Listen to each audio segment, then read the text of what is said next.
Papa, aunty should get a lesson. এটা তো হতে পারে না। মানে তোমরা কিছু বলছো না কেন বলো তো? মানে এখনো তোমরা কিছু বলবে না? আচ্ছা, আমরা কি বলবো?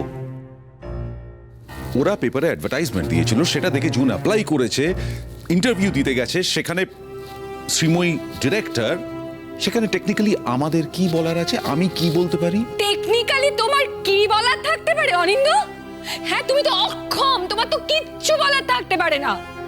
তোমার স্ত্রীকে যে যা নয় তাই বলবে, পিষে দেবে, অপমান করবে, আর তুমি চুপ করে থাকবে। আমি না কিচ্ছু বুঝতে পারছি না। কি বলবো আমি? কি বলবো শ্রীময়ীকে?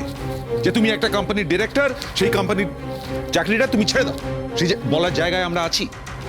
তা কেন বলবি যে আমার বউকে ডেকে নিয়ে গেছে অপমান করার জন্য?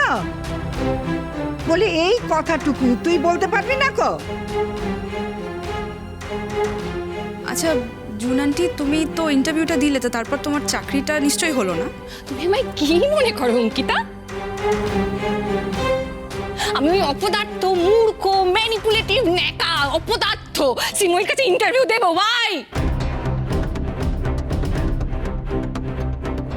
আমি জুন গুহ, আমার একটা কোয়ালিফিকেশন আছে, আমার এত বছরের এক্সপিরিয়েন্স আছে। আমি কি বনের জলে ভেসে এসেছি নাকি যে ওই অপদার্থ মূর্খ মেয়েটার কাছে আমি ইন্টারভিউ দেবো? আমি দরকার হলে না খেতে পেয়ে মরে যাব, আমি মরে যাব, আমি তাওর কাছে ইন্টারভিউ দেব না। ওইখানে রোহিত সেন ছিল না? রোহিত সেন থাকবে না? অবশ্যই ছিল। খামের গায়ে যেরকম ডাক টিকিট লাগানো থাকে আঠা দিয়ে, তেমনি আঠার মতো লেগেছিল। আমি তো দেখে অবাক হয়ে যাই, মনে হয় যেন কৈশোর বেলার প্রেম, একে অপরকে ছেড়ে থাকতে পারছে না। ভদ্রলোকের না মতিভ্রম হয়েছে। হ্যাঁ, মতিভ্রম।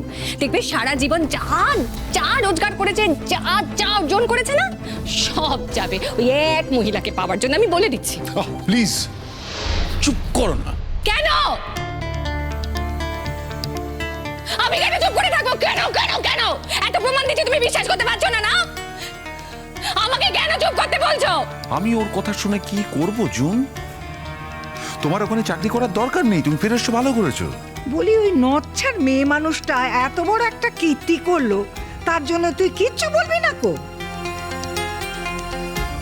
ঠিক আছে, তুই বলিস না বলিস, আমি কিন্তু ছেড়ে কথা বলবো না কো। জুন হচ্ছে আমার বাড়ির বউ, আমার বাড়ির লক্ষ্মী। আর ও তো অলক্ষ্মী, অলক্ষ্মী। তোর বাবার মাথায় ভীমরতি ধরেছে বলি তো ওর নামে বাড়িটা লিখে দিয়েছে। আমি তো দেখছি সব দিক থেকে কেনার হলো, সব দিক থেকে কেনার হলো। তোমার সাথে কোনো সম্পর্ক নেই। হ্যাঁ, তাও তোমার বাবা ওকেই বাড়িটা লিখে দিল, আর এখন একটা বড়লোক বয়ফ্রেন্ড জোগাড় করে ফেলেছে। তোমার কি আক্ষেপ হচ্ছে? এই শোনো, একদম বাজে কথা বলবে না। আমার মাথায় কিন্তু আগুন জ্বলছে অনিন্দ। না না, এই কথাগুলো বলছো কেন? আমি তো বুঝতে পারছি না। ও গরিব বয়ফ্রেন্ড জোটাক কি বড়লোক বয়ফ্রেন্ড জোটাক, তাতে তোমার আমার কি? না না না না, আমি তো কিচ্ছু বলতাম না। আমার কোনো দায় পড়ে না, আমি কিচ্ছু বলতাম না যদি না সেটা আমাকে এফেক্ট করতো। আমার এত বড় প্রফেশনাল লাইফে আমি কোনোদিনও এত অপমানিত হইনি। প্রতিশোধ নিয়েছে, প্রতিশোধ দিয়েছে, বড়লোক বয়ফ্রেন্ডকে দিয়ে আমার প্রতিশোধ নিয়েছে। পাপা, দিস ইজ আনফেয়ার। আন্টির এটা কখনোই করা উচিত হয়নি। আমার মনে হয় এটার একটা স্ট্রং প্রোটেস্ট করা উচিত। প্রোটেস্ট করবো কার সামনে? তিনি কি বাড়িতে আছেন?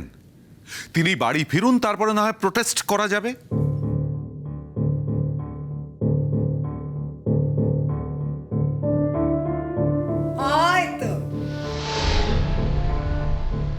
উনি এসেছেন। এই তো সেই খোঁয়ারি তো ফিরতে হচ্ছে বাবা। বলি থাকার জায়গা যদি একটা দিত তাহলে তো ভালোই হতো, চোখের সামনে আমাদের এসব আর দেখতে হতো না। আর তুমিও তোমার ইচ্ছে মতো ব্যভিচার করতে পারতে। কি ব্যাপার বলুন তো? হঠাৎ এরকম অসভ্যের মতন কথাগুলো কেন বলছেন আমাকে? অসভ্য। কে অসভ্য শ্রীময়ী, উনি না তুমি?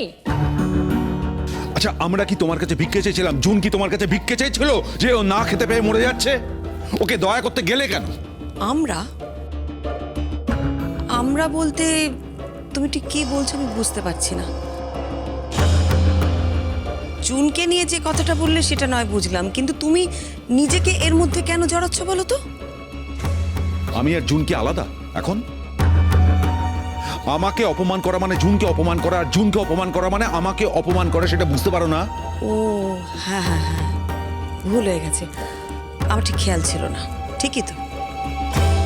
তা জুনকে আমি কি অপমানটা করেছি সেটা বলবে? আবার জিজ্ঞেস করছো অপমানটা কি? তুমি বুঝতে পারছো না কি অপমান? আমাকে কি দেখাতে ডেকেছিলে? তোমার বয়ফ্রেন্ড তোমাকে একটা সিংহাসন দিয়েছে, হ্যাঁ, চেয়ার পজিশন। তোমার লজ্জা করে না শ্রীময়ী? হ্যাঁ, যেটা পাবার যেটা নেবার তোমার কোনো যোগ্যতা নেই, সেটা নিতে তোমার লজ্জা করে না? যদি সেটা করেও থাকে জুন, সেটা আমার সমস্যা, তোমার সমস্যা একেবারে নয়। আচ্ছা একটা কথা বলো তো, তোমার তো রাগ হচ্ছে কেন? একটা বড়লোক বয়ফ্রেন্ড জোগাড় করতে পারোনি, নাকি এরকম একটা বড়সড় পোস্ট পাওনি সেই জন্যে? হ্যাঁ গো, তোমার লজ্জা করছে না? না, একেবারেই লজ্জা করছে না। দেখ বুয়া, দেখ মুখের ওপর স্বীকার করছে যে ওর সঙ্গে ওর কি সম্পর্ক। আমি যদি নাও বলি না, আপনারা কিন্তু ঠিক এই কথাটাই বলবেন। আপনারা তো মেনেই নিতে পারেন না যে একটা মানুষের সঙ্গে আরেকটা মানুষের সুন্দর স্বাভাবিক একটা সম্পর্ক হতে পারে। যেহেতু উনি একজন পুরুষ আর আমি মহিলা, সেই জন্য এই কথাগুলোই উঠে আসবে। কি লাভ বলুন তো আপনাদের সাথে তর্ক করে? তার থেকে আপনারা যা বলছেন সেটা মেনে নেওয়াই বোধহয় ভালো, তাতে আপনারা একটু শান্তি পাবেন। আমার স্ত্রীকে এত বড় অপমান করার অধিকার তোমাকে কে দিয়েছে? আরেকবার বলো কথাটা, আমি ঠিক বুঝলাম না। এই শোনো, ন্যাকামো করবে না, হ্যাঁ, একদম ন্যাকা ন্যাকা কথা বলবে না। কিচ্ছু এমন কিচ্ছু বলা হয়নি যে তুমি বুঝতে পারোনি, সব বুঝেছো তুমি। আন্টি, তুমি যখন জানতে যে জুন আন্টি অ্যাপ্লাই করেছে, তখন এরকম একটা সিচুয়েশনে এত কিছু হয়ে যাওয়ার পরে তোমার তো জুন আন্টিকে ইন্টারভিউ কল করাটা ঠিক হয়নি, এটা তুমি ঠিক করোনি। অঙ্কিতা, আমি কিন্তু শর্টলিস্টটা করিনি। আমাদের কোম্পানি থেকে কাগজে একটা বিজ্ঞাপন দেওয়া হয়েছিল, সেই বিজ্ঞাপন দেখে জুন অ্যাপ্লাই করেছিল। আমাদের অফিসে কিছু লোকজন আছে যারা এই সব শর্টলিস্ট এই সমস্ত কাজকর্ম করে থাকে। হ্যাঁ, তা তো বটেই, তুমি তো ডিরেক্টর, হ্যাঁ, তুমি তো কেরানির কাজ করবে না। সেটা যদি বুঝেই থাকো, তাহলে আমাকে শুধু শুধু দোষ দিচ্ছ কেন? আমি তো তোমাকে ডাকিনি।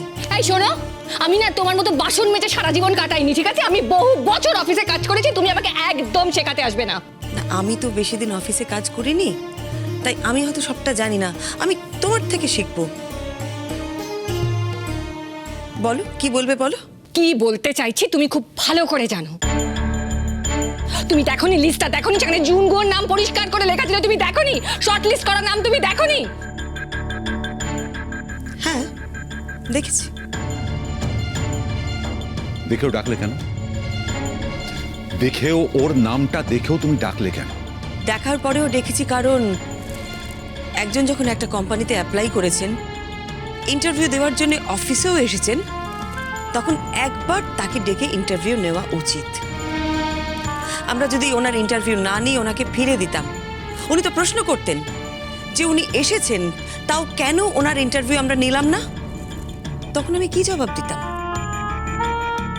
মিথ্যে মিথ্যে মিথ্যে, সব মিথ্যে, সব মিথ্যে কথা, সব তুমি আগে থেকে জানতে।